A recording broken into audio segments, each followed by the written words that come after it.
Bonjour les mondes, vous allez bien? Ça va? Bien, bien, bien. Je suis revenue vous faire une vidéo freestyle. Alors, oui, j'ai été absente un petit moment. Non, je n'étais pas en vacances. Mon fils l'est en vacances, mais moi, je ne le suis pas. Mais le mois de juillet est un mois qui est un petit peu difficile pour moi à cause de mes enfants qui sont là-haut. Donc, c'est un petit peu particulier et c'est toujours un moment, c'est toujours une période un petit peu délicate pour moi. Voilà. D'autant plus aussi qu'il y a d'autres anniversaires. Voilà. J'ai aussi, voilà. Donc, voilà, c'est un petit peu particulier. Voilà. Donc, je suis de retour. J'ai vu que la vidéo sur mon livre vous a plu. Apparemment, elle a eu du succès. Ben, je vous remercie. Voilà. Je tenais donc aussi à remercier les abonnés, les anciens, les nouveaux, ceux qui me suivent dans l'ombre, ceux qui me suivent dans la lumière, ceux qui sont là à mes côtés. Voilà. Je voudrais aussi remercier mon mentor. Donc, certes, il est thérapeute, mais il n'est pas mon thérapeute, c'est mon mentor. Donc, je tenais particulièrement à remercier mon mentor, voilà, qui me fait grandir à distance. Je tenais aussi à remercier mes sœurs dames, les petites et les grandes, qui se reconnaîtront, qui sont aussi là pour me soutenir. J'en ai des frissons partout. Mais voilà, parce que je sens vos énergies et je sais que vous êtes là auprès de moi. Donc, je tenais particulièrement à vous remercier de votre présence. Merci donc de me soutenir. Donc, je vais attaquer, mais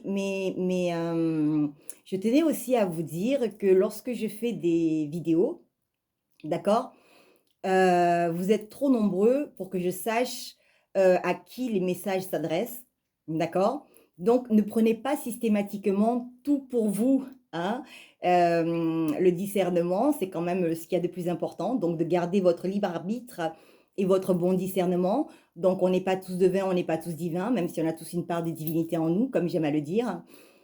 Hem et ne vous frustrez pas, d'accord? Moi, d'une manière générale, je parle plutôt de général, voilà, d'accord? Je ne cible pas les individus de manière individuelle, donc ne vous frustrez pas, d'accord? Lorsque je parle, c'est vraiment général.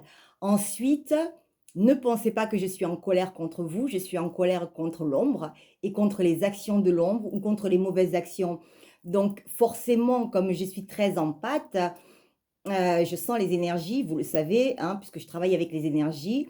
Donc forcément, bah, ces vibrations qui sont peut-être un petit peu négatives, je les ressens aussi et j'ai tendance effectivement à les reverser. Je suis très nature moi, hein, donc en fait, je suis ce qu'on appelle un vrai livre ouvert. Je ne m'en cache pas, voilà, contrairement à d'autres. Moi, je suis un vrai livre ouvert, donc je m'en cache pas. Ce que vous voyez de moi là, c'est, ce que vous verrez de moi, si vous me fréquentiez, de près. Donc voilà, donc c'était un petit aparté, OK? Ma vidéo devait porter sur les relations, d'accord? Sur les relations, sur, ce que l'on fait, ce que l'on ne fait pas, comment, les gens, interagissent les uns avec les autres, d'accord? Alors, je ne suis pas, comment dire ça? Je suis pas je porte pas de jugement, en fait, c'est pas une question de jugement, d'accord? Ce qui m'intéresse, moi particulièrement, c'est d'éviter des blessures. Les gens ont tendance à vouloir traiter les blessures, ce que je fais, je traite les blessures de l'âme, mais ce que j'aimerais, en fait, c'est, c'est qu'on évite d'en créer des blessures de l'âme, d'accord? Parce qu'on a tendance à vouloir les soigner et ce qui pourrait être intéressant, c'est de ne pas les fabriquer. Alors oui, bien sûr, Ces blessures de l'âme-là, nous les avons depuis l'enfance, mais ce qui est intéressant, ce serait de ne pas rajouter des couches. Des couches et des couches et des couches et des couches pour effectivement grossir cette blessure.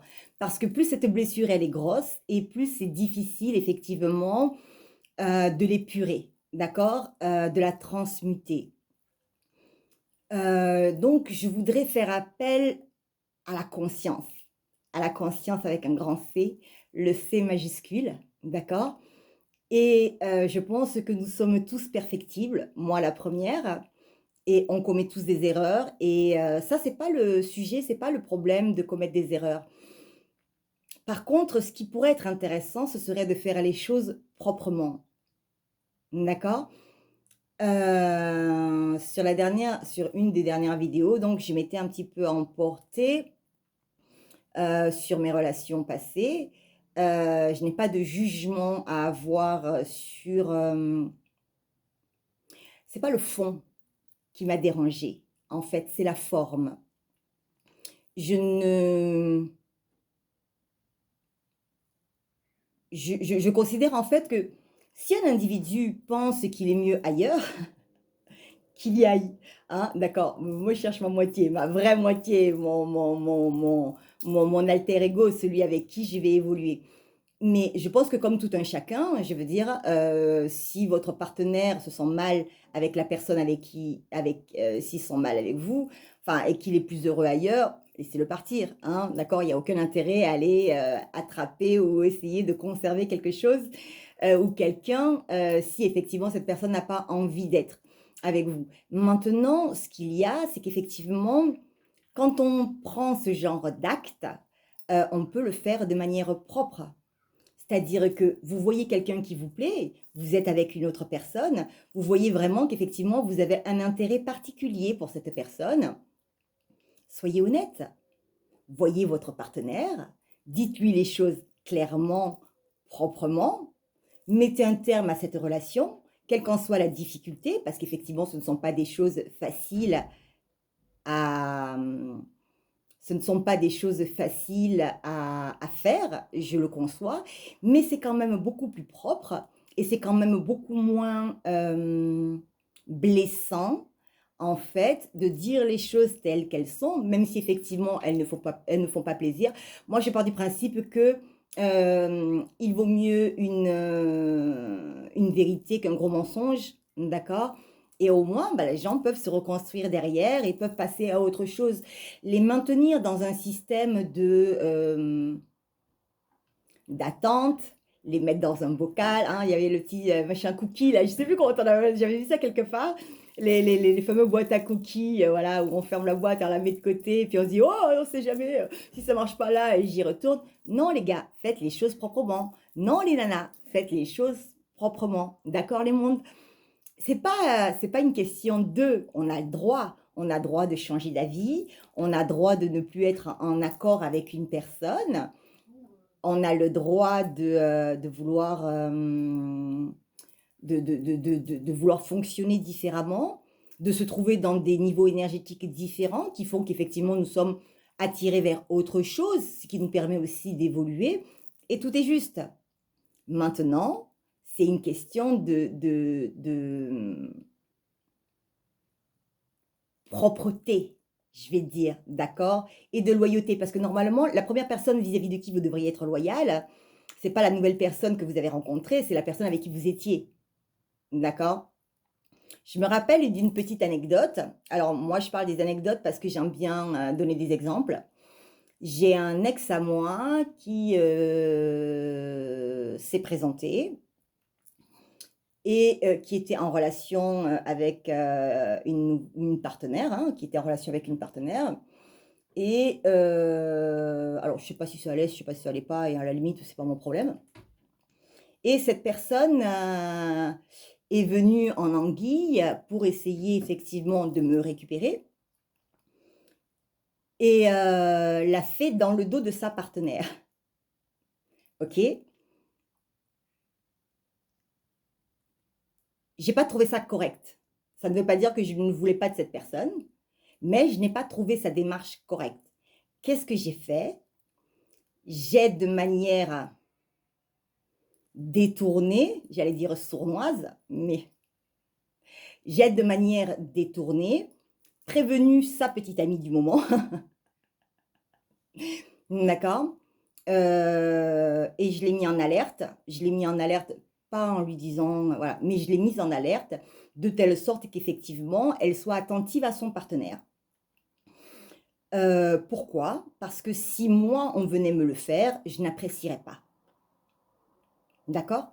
Je n'apprécierais absolument pas qu'on vienne le faire, dans l'autre sens. Donc comme je n'apprécie pas qu'on le fasse dans l'autre sens, je ne vais pas apprécier qu'on le fasse à quelqu'un d'autre. D'accord? Donc si ce monsieur a manqué de correction vis-à-vis de sa partenaire, je ne pouvais pas laisser cette chose, se faire en sourdine. D'accord? Et donc non, je ne vais pas accepter un tel état de fait. D'accord? Cette personne serait revenue célibataire et aurait terminé son histoire et serait revenue célibataire, la situation aurait pu être autre. Mais là, dans la situation dans laquelle cette personne s'est présentée à moi, ce n'était pas concevable. Ce n'était déjà pas concevable ni pour moi, mais ni pour elle. D'accord? Ce n'est pas propre. Donc moi, je ne fais pas ce genre de choses. OK? Donc à un moment donné, oui, j'entends. Oui, c'est ma flamme jumelle. Oui, c'est mon âme sœur. Non, je n'ai pas pu me retenir. À d'autres. D'accord? À d'autres. J'entends des trucs sous prétexte qu'on est flamme jumelle ou sous prétexte qu'on est âme sœur. D'accord? Où il y a des gens qui vont aller détruire des familles. J'ai une petite anecdote, je ne sais pas si je vous en avais pas parlé déjà, où cette demoiselle insultait l'épouse légitime qui peut-être même n'était même pas au courant en fait du fait que son partenaire puisse être volage et qui se permettait en fait d'envoyer le mauvais œil avec ses propos, parce que le mauvais œil, hein, c'est tout type de choses. C'est-à-dire que simplement, oui, insulter ou mal regarder les gens ou souhaiter que l'autre se sépare. Mais on ne construit pas son bonheur sur le malheur des autres. Comment voulez-vous que la source, qui est amour, d'accord, puisse concevoir que vous alliez détruire un couple pour pouvoir vous positionner, d'accord? Et si s'en tourne, ce n'est même pas votre flamme jumelle, d'accord?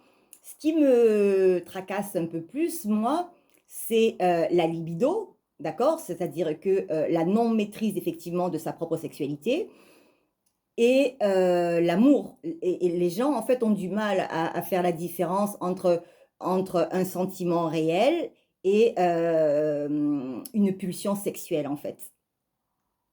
D'accord? Et c'est là que ça en devient dramatique. Et je dis aussi, effectivement, si on ne connaît pas le sentiment d'amour, on ne peut pas savoir de quoi l'on parle. D'accord?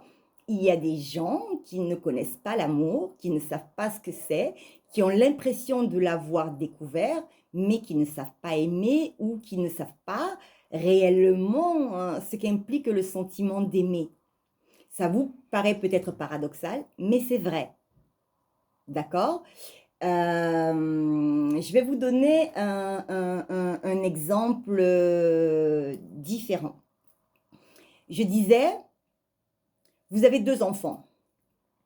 Un qui se fait battre à longueur de temps, de manière régulière.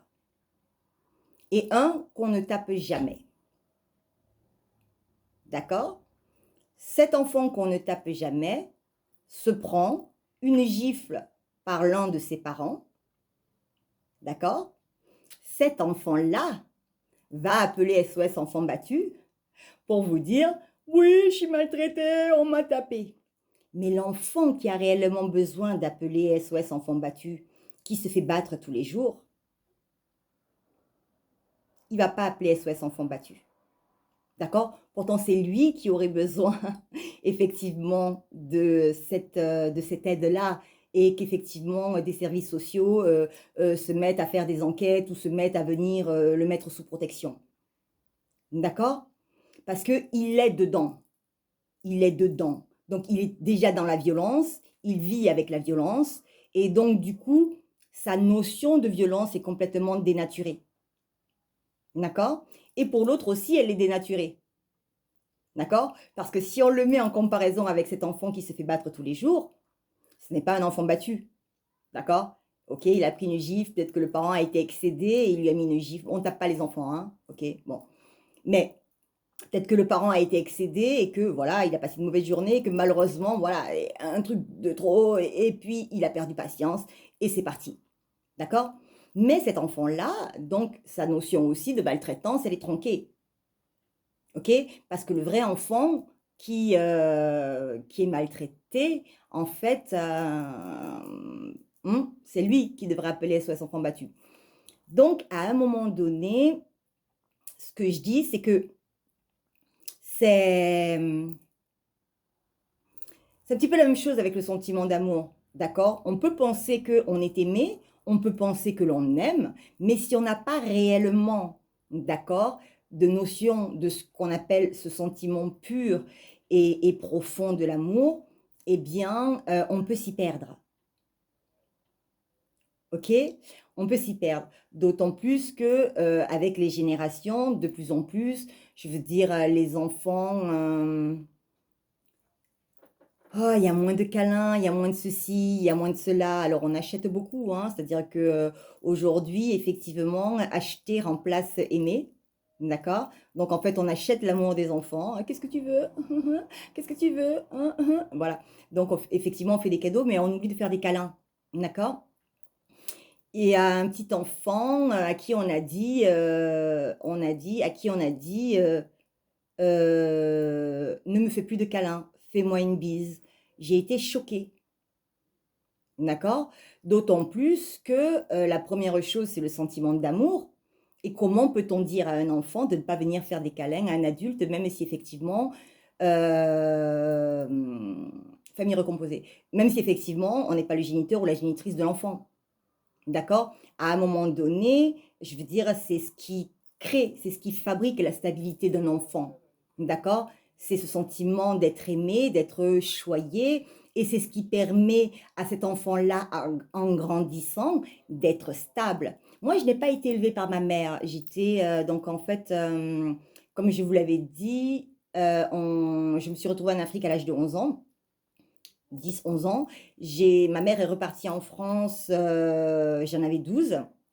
C'était pour mon anniversaire et je n'ai pas été élevée par ma maman. Par contre, j'ai été élevée par une divine qui porte mon prénom ou dont je porte le prénom. D'ailleurs, c'est ma grand-mère qui m'a donné ce prénom-là justement en l'honneur de cette dame qui, donc 11 ans après, m'a pris sous sa coupe, mes frères et moi et elle nous a élevés et cette dame, qui est ma tante, a perdu sa maman, à 5 jours et donc c'est ma grand-mère qui a récupéré donc les enfants de sa sœur et qui les a élevés avec mon père et mes on et ses frères et sœurs et donc cette dame est devenue ma tante, voilà, même si c'était qu'une cousine, elle est devenue, ma tante directe et c'est cette dame-là qui m'a élevée et qui m'a appris justement, ce qu'on appelait l'amour et que, n'importe qui pouvait pardon, donner de l'amour à n'importe qui et que, l'amour n'était pas une question, de lignée, ou de sang, ou de fait de porter un enfant, mais bien de lui donner de l'amour, d'accord? Donc tout enfant a droit à l'amour et moi, il est hors de question qu'un enfant soit sous ma coupe, pour 1 heure, 10 ans, 20 ans ou 100 ans, mais hors de question effectivement que je ne puisse pas lui donner le même amour, qu'il aurait reçu de sa propre mère. D'accord? Parce qu'il est sous ma coupe. OK? Et je remercie infiniment, ma maman parce que c'est ma maman de cœur, voilà.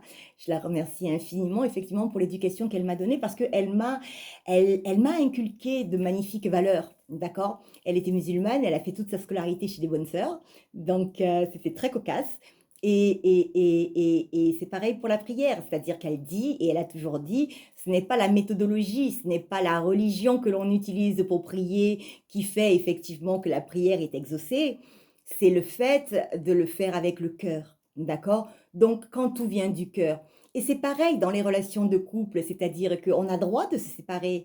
On a droit à un moment donné de ne plus être sur la même longueur d'onde et ça, c'est pas problématique en soi. D'accord? mais c'est la forme, c'est la manière dont on le fait, c'est se soucier aussi et se dire: «Mais mince, j'ai vécu tant d'années avec cette personne-là, je lui dois un minima de considération et je peux faire les choses de manière propre et intègre vis-à-vis de cette personne-là, ne serait-ce que par respect». D'accord? Donc c'est pas tant le fait que les chemins, se croisent ou se décroisent, que les gens se séparent ou ne se séparent pas. C'est pas tant ça qui est problématique en soi, d'accord? Mais essayez de faire les choses de manière propre parce que ces gens-là vous ont rien fait. C'est-à-dire qu'à un moment donné, oui, vous êtes plus compatibles, mais c'est pas grave, hein, en soi, de ne plus être compatibles, d'accord? Mais par contre, vous pouvez pas oublier quand même tout ce que vous avez vécu derrière, OK? Vous pouvez pas oublier non plus, voilà, tout ce que vous avez pu créer ensemble et donc ayez un minimum d'intégrité par rapport à ça. C'est ça qui est important et c'est ce qui devrait être important. Maintenant, je le dis aussi, c'est-à-dire que lorsque vous repartez dans une nouvelle relation, d'accord? Que les choses soient claires, d'accord? Donc celle qui était avant ne peut pas non plus interférer dans votre relation d'après, ce qui est censé être logique en soi, d'accord? Mais cette personne qui est avant là n'est pas non plus, à être traitée comme une paria si effectivement elle est correcte. D'accord? Donc à un moment donné, si elle marche pas sur vos plates-bandes, il y a pas de souci. Si elle marche sur vos plates-bandes, mettez les choses au carré et expliquez, voilà et mais ça, c'est à l'homme à faire ça, si c'est l'homme qui se sépare ou c'est à la femme à faire ça si c'est la femme qui se sépare. Donc mettez les choses à plat avec cette personne-là et la laissez pas intervenir dans votre nouvelle famille parce qu'effectivement, oui, non, ce n'est pas bien et c'est pas correct vis-à-vis de la seconde. Je dis souvent, en fait, que normalement, lorsqu'on se met avec une seconde personne, toutes les, mmh, tous les accords préétablis avant devraient être caducs. D'accord? Donc on part du principe que l'homme est la première priorité, c'est-à-dire il est, capitaine de son navire, d'accord? Et donc il est la première personne la plus importante de sa vie, d'accord? Mais à titre égal, sa compagne est la personne la plus importante de sa vie, voilà? Et ils sont à égalité, d'accord? Le point numéro 2, c'est que l'homme considère que la compagne est la deuxième personne la plus importante de sa vie et la compagne considère que le compagnon est la deuxième personne la plus importante de sa vie. Et on redescend et maintenant, ce sont les enfants qui sont les personnes les plus importantes en troisième position, y compris les enfants d'une famille recomposée ou pas, d'accord, issus d'un précédent mariage ou pas, d'accord, qui rentrent là et qui sont, voilà. Et ensuite, nous avons les grands-parents, d'accord, puisque les grands-parents aussi des deux côtés. Mais s'il y a un problème ou une problématique familiale, ça se gère parents, d'accord, enfants. Et ensuite, on peut dire grands-parents parce qu'effectivement, ils ont la sagesse, ils ont effectivement le recul nécessaire et ils peuvent aussi prendre des positions. Mais ils ne doivent pas non plus choisir ni interférer sur la vie normalement de leurs enfants parce qu'ils sont adultes. D'accord? Donc si vous remettez les clés de votre vie dans les bras de vos parents, ça risque d'être compliqué vis-à-vis de votre compagne ou de votre compagnon. D'accord? Et c'est pas censé être le but. Et ensuite, maintenant, on va sur ce qu'on appelle famille élargie. Alors, ça peut être spirituel, d'accord? Tout ce qui est lien d'âme et patin couffin. Et puis, la famille, les oncles, les tantes, les neveux, les nièces, etc., etc. Mais d'une manière générale, donc, la pyramide, elle est telle quelle, d'accord? C'est père, mère, ou père, belle-mère, beau-père, d'accord? Ou mère et beau-père, voilà. Enfants, tous les enfants, quels que soient les enfants, il ne devrait pas y avoir de différence entre les enfants. D'accord? Il n'est pas question de faire de différence entre les enfants. D'accord? Parce que souvent, on voit des enfants qui machinent leur belle-mère. Mais ça c'est la faute de l'autre mère. D'accord? Si vous voyez, enfin, je suis désolée, je veux dire, moi, mon enfant, il est bien avec une belle-mère, je ne pense pas que ça se passe mal avec sa belle-mère. D'accord? Pourquoi? Ben parce que je n'envenime pas la situation. Parce que ça ne me regarde pas. Et je ne demande pas à mon enfant d'être désagréable ou ceci ou cela, et parce que je n'ai pas de jalousie vis-à-vis de ça. OK? Donc, à un moment donné, je pense aussi que l'enfant, il a droit d'être bien, que les parents soient séparés, c'est un fait, d'accord? Mais de notre côté, ils ne doivent pas subir les conséquences ni d'un remariage, ou quoi ou qu'est-ce. Ils ne sont pas responsables. On ne peut pas leur demander de ne pas aimer, on ne peut pas leur demander de ne pas faire de câlins, on ne peut pas leur demander effectivement certaines choses. D'accord? Je vais pas, faire une très, très grosse vidéo, je vais, m'arrêter par là, mais je pensais que c'était quand même important. Voilà, c'était une petite vidéo que j'avais envie de faire, juste comme ça parce que, hem, il y a beaucoup de choses comme ça qui sont assez problématiques, d'accord?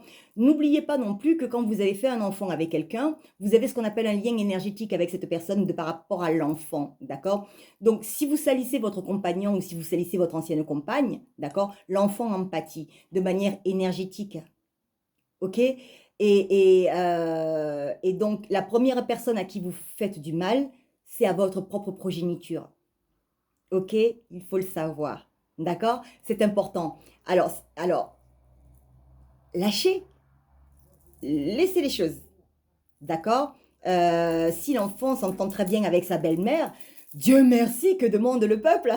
D'accord? Si elle lui fait des câlins, si elle l'aime, Dieu merci, voilà. Moi, je me suis retrouvée avec des enfants que j'ai adorés et tout, et j'ai trouvé une maman extraordinaire qui a dit à sa fille, elle lui a dit: «Oh, tu as de la chance, d'avoir 2 mamans qui t'aiment comme ça». J'ai trouvé ça magique.